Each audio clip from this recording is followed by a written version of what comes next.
Well,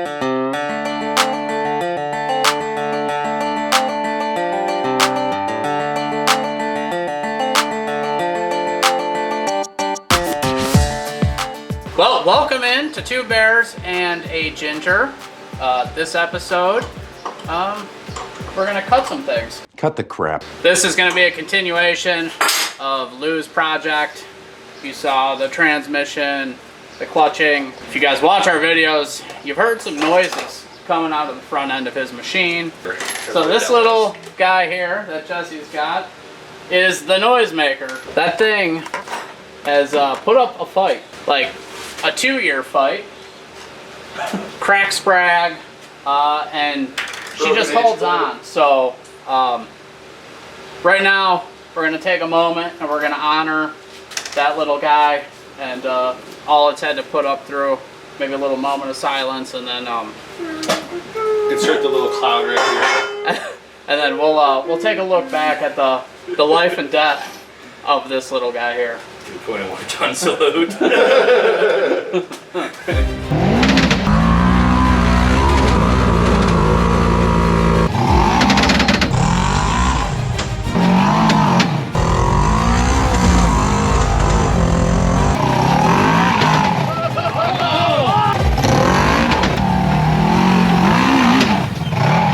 We're here with the president and CEO of F.A.R Off-Road, and I'm going to let him tell you what he got to fix his problems. It was teased in the last video, just shown along with the transmission, but me as well as Jesse breaking at Windrock had to upgrade a bunch of parts.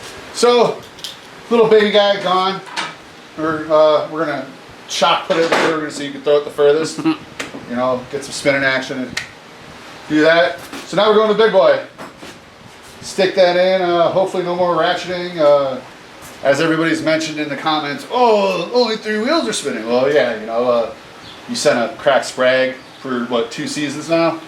It's gonna act funny. Everybody's seen the videos with all the ratcheting, the clacketing, and probably the new first beat out on the mixtape, you know. That'll be coming out soon. So now we should be away with all that. We should be able to walk up a lot more things easier and more dependable, if anything. So Yeah. this is what everybody says to do, you know. Oh, your diff's screwed? Upgrade it to an RS1. Well, we're doing it. It's happening. Yeah, that's with his machine being a 21 XPK 1000 or XP. XP 1000. With this machine being an XP 1000, and it has that little guy in there. Obviously, the mounts are different, so there's more upgrades coming to make that diff work. Yep. Good old mount there. Coffman. So we'll get that in. New axles had to go turbo axles due to the bigger diameter. Yeah. You know, so there's a lot more meat there. I think these are 28 spline, where these ones are 22 maybe? I don't remember, but I know these ones are much beefier. You can tell by the hole size. Yeah. Yeah. That is a big hole. Yeah. The girth. This axle would be hot dog down a hallway here. Right. So, It's my love life. turbo axles for Lou. He got one more upgrade for his shop. This setup requires cutting, and suppose you could do everything with a grinder or a sawzall, but gonna go the efficient route. Yeah. Plasma cutter. Crash City said it's the best way to do it. Yeah. Well, we're taking your lead on it. We'll try not to mess up too much and we'll make it work. Worst case could be in there with the grinder. Figured we wouldn't bore you guys with tearing it all apart. We've done that type of tear down on this channel several times, so we weren't gonna do it again.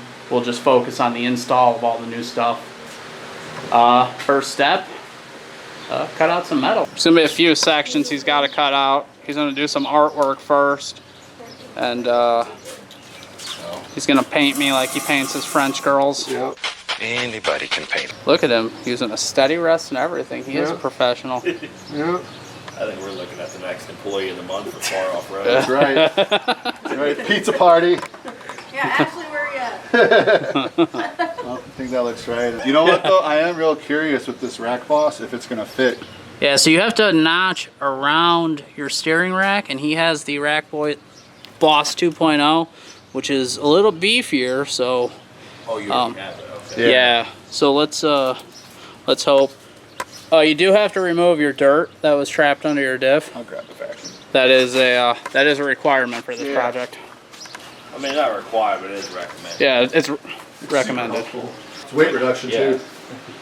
Well, he actually adds the weight because all the power. He's trying to keep the front wheels on the ground. Right. Can't be popping wheelies and showing that Pro R up. I gotta get that Pro R to be able to move for more than 15 miles at a time first. Oh.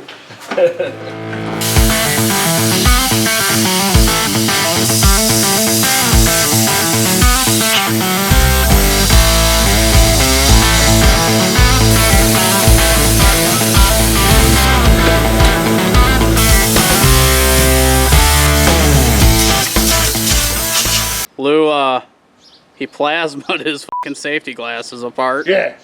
What happened? Well, they were already held on by tape. Oh. Not only does it cut through metal, it cuts through plastic pretty good. Yeah. They're there for show anyway. So plasma torch is pretty fucking cool. Yeah. It seems like if you have a much steadier hand or a guide, it'll probably be super clean. And I'm gonna agree 100% with Crash City. I'd hate to have to do this with a grinder. Yeah. This took a minute. Yeah. And you got one chunk of it out. Yeah, and now I just gotta trace out a little spot for the drain plug and I mean, I don't think it's all steady hand too. I think if it wasn't 90 degrees and you weren't sweltering laying in the sun using a plasma cutter, yeah. it'd probably be a little more steady. But I mean, should we tell everybody about the somewhat Haggard swimsuit edition coming out featuring the 3 of us and dude? oh, we can't talk about that. Oh, yeah, sorry. I gotta pay for that. Yeah. Yeah. See you on Patreon. Yeah. I think that's going to cost more than Patreon. I mean, $20 is $20. So I've done less for a burrito.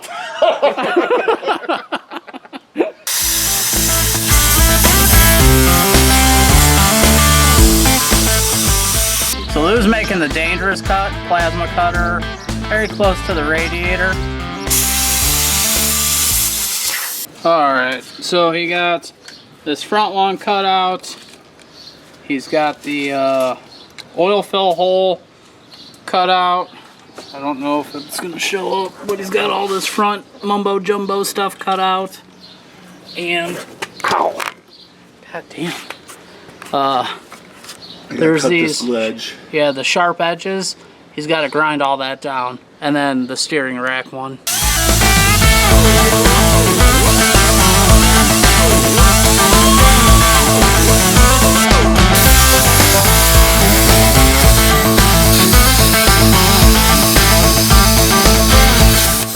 Alright, so he's got that notched out now.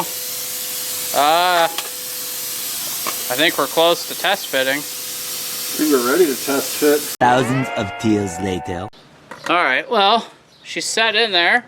Probably didn't get a lot of that on camera because the camera was in the way of doing the things we needed to do, but essentially radiator didn't have to come out, but Lou had to unbolt it so we could, It'd be easier to pull the radiator. yeah, raise it up. Taking the lower A-arms would probably make it easier too to get in there closer because you're doing everything at arm's reach. Owning a lift would be super Yeah, easy that too. There's a lot of things, but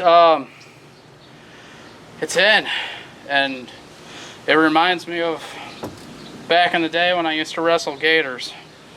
It put up a little fight. Yeah, I remember seeing those videos of you doing that. Yeah, I keep those on the DL. Sometimes I'll start a sentence and I don't even know where it's going. Alright, so we're trying to film around the man meat here. But next up, it's going to be these billet brackets from Coffman that are going to go in on each side. Hoping you guys can see. We're battling the sun here a little bit. So I can't see when I'm filming.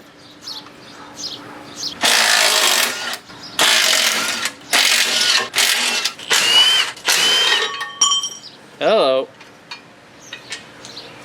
Alright guys, well we told you to take that off in the beginning, you guys just didn't listen. Yeah, I'll tell you. Maybe next time. That was one of the first steps. Next up is this little plate maybe. Yeah. So that plate didn't go in, so it looks like we got to do a little post-diff clearancing here. The goal is to not take the diff back out. So it looks like for the next bout of clearancing here, Lou's going back to his working girl days. Right. $20 is $20.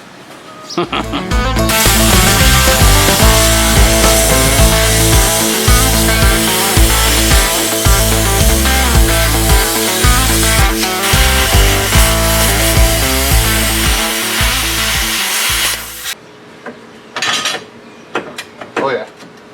More better? More better. Alright. So a little more clearance and she's in. So we got a bolt, washer, lock washer, stack, and they just go in here on each side. Maybe. Alright, well it's not on camera, but had to go back round 3 of clearancing. Seems as if we missed this area here. And that's what we were getting hung up on.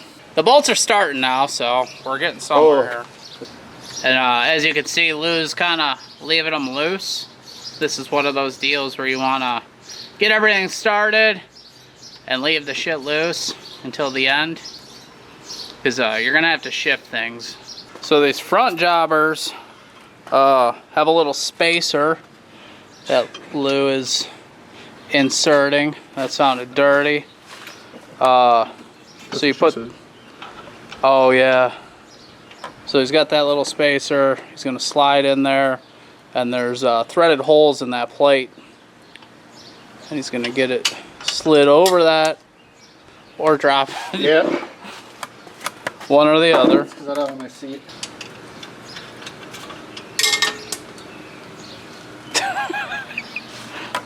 That's Lou not getting angry.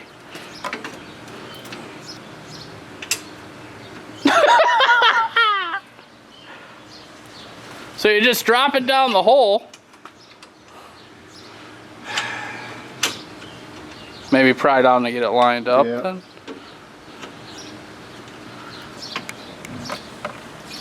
And that one started. Beautiful.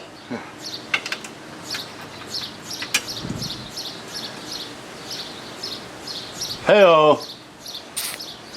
Should we tighten it all now? That's what it said, right? Yeah, I think just these front ones for sure. And as always, guys, he's going to go to factory spec on all this aftermarket hardware. Always make sure it's factory spec. Yeah. Yeah. It's, I'm going to edit it out, but he did study the manual in between tightenings. Click. See?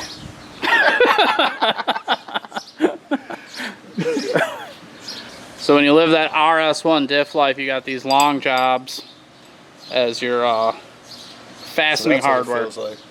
This is what it feels like. Wow, they're not far off. Huh. I have to jostle that one around. Oh, that one went. Look at that. Oh yeah. Okay.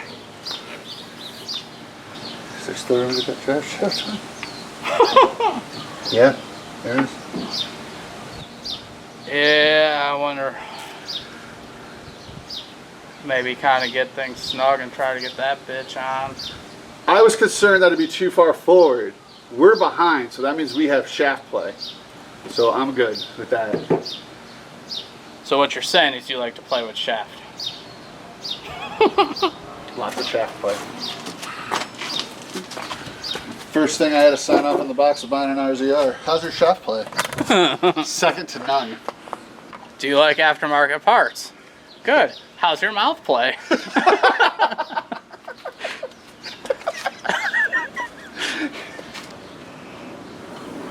You know, Polaris, you could have just put this in the first place. Yeah, Polaris. Just mark it up. I mean, the diff was however much the diff was. Just mark the price up on the machine and let's just be done with it. Like, come on. Now we just got to figure out how to make this work with staffs. Yeah. Yeah, I've asked this before on camera. Can anyone tell me exactly why this RS1 diff does not work in the trails and rocks?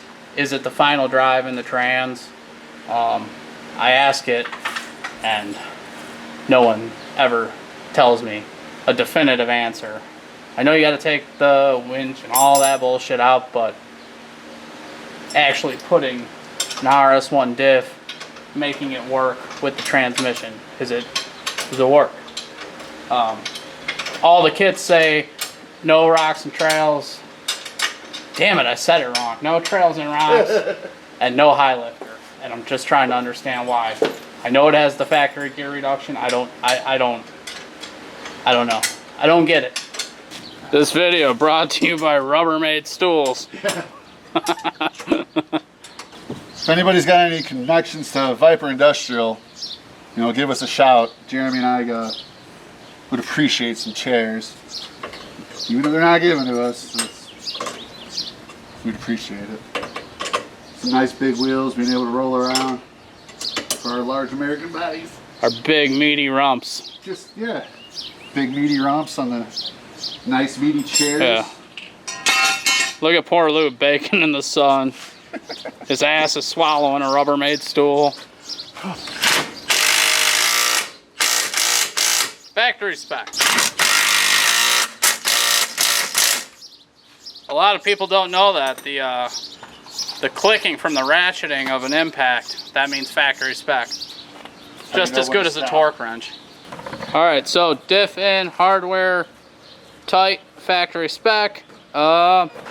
Next up is what Lou can only describe as that goddamn drive shaft from Sandcraft with their tight clearances, getting it over the pinion shaft. Thank you. Yep. That's our next goal. That's gonna be hard to film because it's probably gonna take both of us. But you know, put the drive shaft on. If you made it this far, I hope you know how to put the drive shaft on and off. You don't need to watch us struggle. I mean, we're gonna get a first shot though. Yeah. We're pre-warning you that it could be a struggle in case it is a struggle. Then you're not like, oh, well, those Haggard guys never said this. Yeah, like it's gonna take 3 seconds. Yeah. So, yeah. I think do one more, just for good measure. See? Seconds. Yeah. Drive shaft's on. It's all fastened. We made sure we put the vent tube on first right away. Yep, that definitely didn't take 75 minutes. Yeah, that was on, no problems. Rad adder is back in there. Kinda. Yeah. Enough to send it. She's solid. Everything else is just the components. Yeah. Of the machine and the new axles, but that's nothing special. They're just bigger.